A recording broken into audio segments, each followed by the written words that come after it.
Good morning plus two class.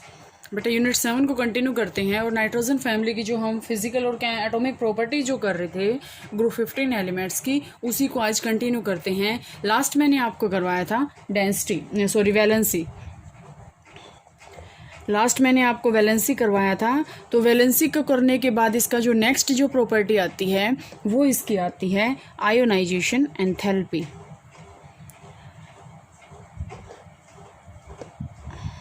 Ionisation enthalpy. First of all बेटे ionisation enthalpy क्या होती है? अमाउंट ऑफ हीट रिक्वायर्ड या amount of energy required होती है। तो यहाँ से बेटे आपके पास क्या आएगी? तो जो आयोनाइजेशन एंथैल्पी ग्रुप 15 एलिमेंट्स की है ना, क्योंकि हम ग्रुप 15 ही पढ़ रहे हैं, ग्रुप 15 एलिमेंट्स की जो आयोनाइजेशन एंथैल्पी है वो ग्रुप 14 से क्या है? ज़्यादा है। ग्रुप 14 की आपके पास क्या आएगी? लेस आएगी। But in case of group 15 the ionisation enthalpy of group 15 is high because of high nuclear charge, या फिर हम क्या कह सकते हैं? Greater nuclear charge. जो न्यूक्लियर चार्ज होएगा वो ग्रुप 15 एलिमेंट्स पे क्या होगा? ज़्यादा होगा, जिसके कारण जो इसका आयोनाइजेशन एंथैल्पी है वो ज़्यादा होएगी। ठीक है। और आपके पास और मैंने आई थिंक आपको ये करवा दिया था बेटा, और आपको मैंने बताया था पी में जो सब शेल होते हैं उसके अंदर 6 इलेक्ट्रॉन होते हैं। इसकी जो जर्नल इलेक्ट्रॉनिक कॉन्फ़िगरेशन होती है NS2 NP3। अब पी मैंने आपको बता रखा है कि 6 इलेक्ट्रॉन हैं, तो अगर तीनों में एक एक है तो ये क्या? कम्प्लीटली हाफ फिल्ड है। तो इन इलेक्ट्रॉन्स को हटाने के लिए हमें एनर्जी जो है वो ज़्यादा देनी पड़ेगी। क्लियर है? इसके बाद बेटे इसके अंदर जो नेक्स्ट आता है वो आता है यहाँ से, इसके अंदर जो नेक्स्ट इसमें आएगा वो आएगा इलेक्ट्रोनेगेटिविटी।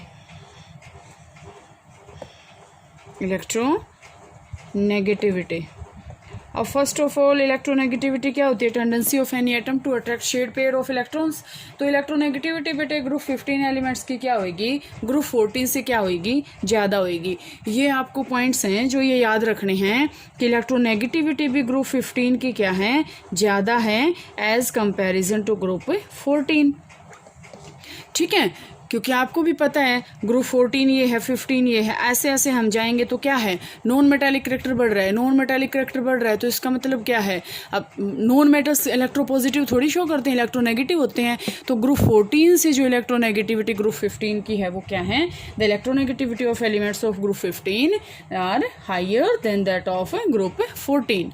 ओके। अब इसका रीज़न क्या है? एक तो इसका ग्रुप 15 का जो साइज़ है वो क्या होता है? स्मॉल होता है। ये भी आपको पता है। As we move down across a period ये क्या होते हैं? ये जो एटॉमिक साइज है वो क्या होता जाता है? डिक्रीज होता जाता है। ठीक है, due to the effective nuclear charge.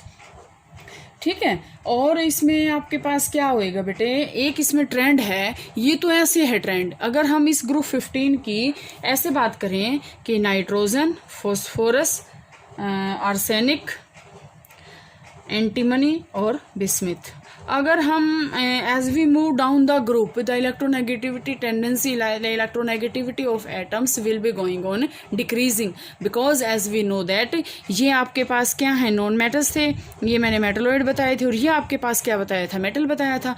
तो यहाँ से बेटा ये इलेक्ट्रो पॉजिटिव करेक्टर शो करेगा, ना कि इलेक्ट्रो नेगेटिव। आपको ये पॉइंट इसमें जरूर नोट करना है कि ग्रुप 14 और 15 की अगर हम कंपेरिजन करते हैं तो इलेक्ट्रोनेगेटिविटी इसकी ज़्यादा है, लेकिन ग्रुप 15 में अगर हम ऊपर से नीचे की तरफ मूव कर रहे हैं तो इलेक्ट्रोनेगेटिविटी क्या हो रही है? डिक्रीज हो रही है। ठीक है, तो इसकी क्या हो रही है? और ये इसमें क्या हो रहा है? और क्यों हो रही है इलेक्ट्रोनेगेटिविटी? क्योंकि आपको भी पता है बेटा, अगर हम ग्रुप में ऊपर से नीचे की तरफ अगर मूव करते हैं तो साइज क्या होता है? इंक्रीज होता है। ठीक है, due to the addition of sub shell. ठीक है। इसके बाद इसका आएगा बेटे मेल्टिंग एंड बॉइलिंग पॉइंट।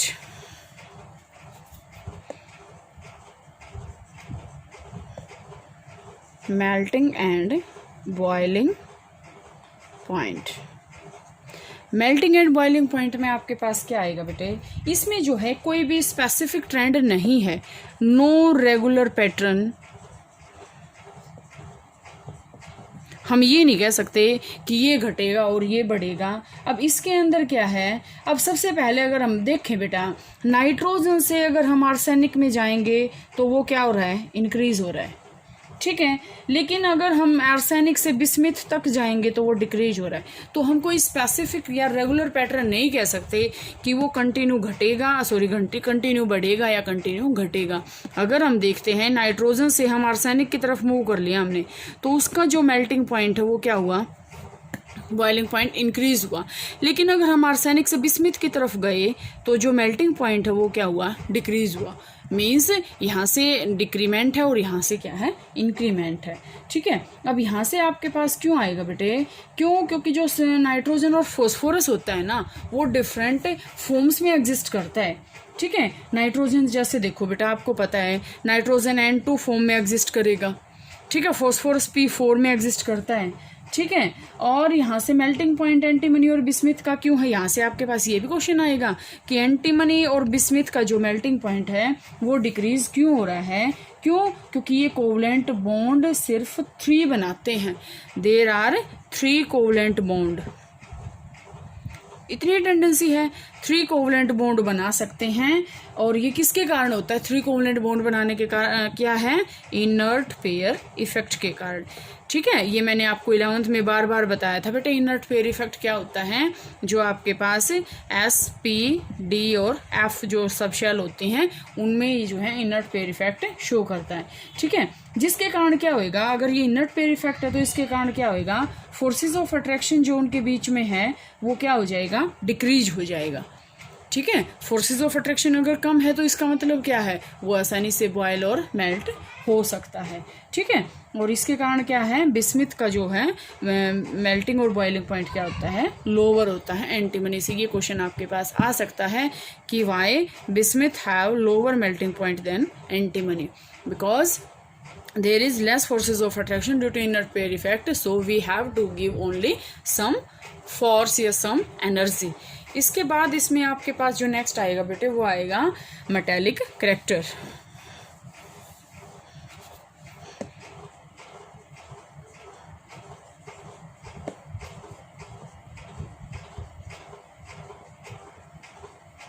अब ध्यान से देखो, आपके पास एटम्स कौन कौन से हैं, नाइट्रोजन, फॉस्फोरस, आर्सेनिक, एंटीमनी और बिस्मिथ। आपको भी पता है as we move down the group the metallic character will be going on increasing. Electropositive हैं। लेकिन ग्रुप 15 क्या है, ग्रुप 15 अगर हम देखो बेटा, बार बार हम ग्रुप 15 की ग्रुप 14 से जो है कंपेयर कर रहे हैं, तो ग्रुप 15 जो है ना, ग्रुप 14 से क्या है, लेस मेटालिक है। मतलब ग्रुप 14 के अंदर ज़्यादा मेटालिक करैक्टर है, ग्रुप 15 में कम है। ठीक है। इसमें अगर हम बात करें तो एंटीमनी और बिस्मिथ मैंने आपको क्या बताया था, एंटीमनी और आर्सेनिक क्या बताया था, मेटलोइड बताए थे। ये आपके पास मैंने नॉन मेटल्स बताए थे और ये मैंने आपके पास क्या बताए थे, मेटल्स बताया था। तो इसका मतलब क्या है, as we move down the group the metallic character will be going on increasing. Increase metallic character है, क्यों हो रहा है, क्योंकि आयनाइजेशन एंथैल्पी क्या है, इसकी टॉप से बॉटम में क्या हो रही है, एलिमेंट्स की डिक्रीज हो रही है। ठीक है। मेटालिक करैक्टर हो गया। इसके बाद बेटा आपके पास इसमें जो नेक्स्ट प्रॉपर्टी आती है वो आती है कैटिनेशन।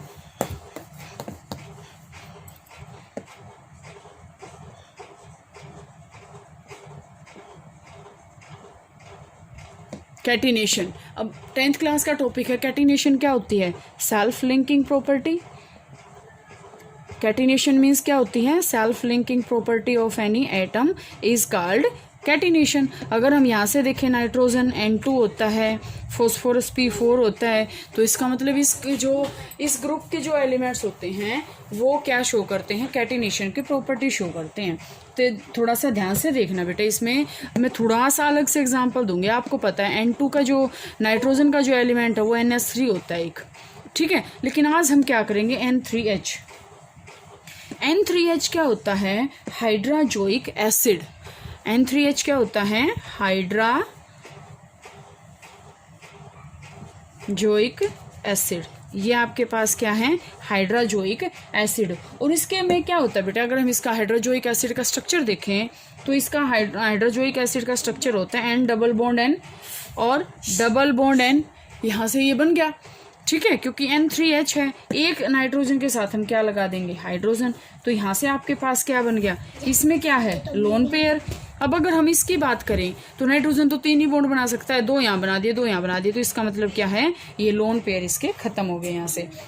इसके बाद अगर हम यहाँ बात करें तो इसके ऊपर क्या आएगा, नेगेटिव चार्ज आएगा, और यहाँ से इसके ये लोन पेयर जो एक्स्ट्रा इलेक्ट्रॉन्स बच रहे हैं इसके, या फिर लोन पेयर के फॉर्म में, क्योंकि 5 इलेक्ट्रॉन होते हैं ना इसमें, ठीक है। तो यहाँ से ये आपके पास है, इसमें इलेक्ट्रॉन्स की आ जाएगी, ठीक है। इसी तरह N3 होता है बेटे, N3 का फॉर्मूला क्या होता है, N3 को हम क्या बोलते हैं, अजाइड आयन, अजाइड आयन, ठीक है। और N3 में भी रेजोनेंस स्ट्रक्चर अगर हम बनाए इसका, N3 का क्या आएगा, N डबल बॉन्ड N और डबल बॉन्ड N, वही सेम आएगी, बीच वाले पे पॉजिटिव लगाएंगे, इन दोनों पे क्या लगाएंगे, नेगेटिव चार्ज भी और लोन पेयर्स भी, ठीक है। ये आपके पास क्या है, N3 एजाइड आयन, ठीक है। इसके बाद बेटा अगर हम और इसकी बात करें तो कैटिनेशन इसमें सिर्फ 2 ही कंपाउंड जो शो करते हैं, कार्बन यहाँ से मैं अगर बताऊं तो देखो कार्बन आपके पास करता ही है, कार्बन है, ठीक है। कार्बन वैसे है नहीं इसमें, मैं बता रही हूँ, कार्बन, नाइट्रोजन, फॉस्फोरस और आर्सेनिक, ठीक है। ये जो है कैटिनेशन की प्रॉपर्टी को शो करते हैं, और बॉन्ड एंथैल्पी इनकी अलग अलग होती है। इसके बाद बेटा इसकी जो नेक्स्ट प्रॉपर्टी आती है वो क्या आती है, मल्टीपल बॉन्डिंग।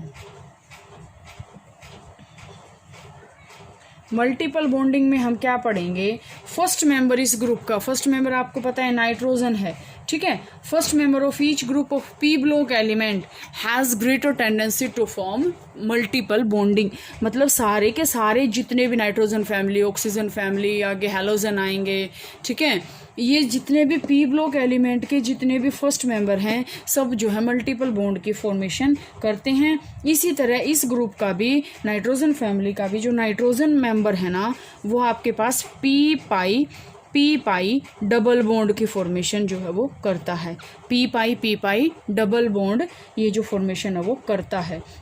और किसके साथ करता है, या तो वो नाइट्रोजन के साथ ही करेगा, या फिर ऑक्सीजन के साथ करेगा, या फिर कार्बन के साथ करेगा। देखो ध्यान से, N triple bond N, N double bond O, और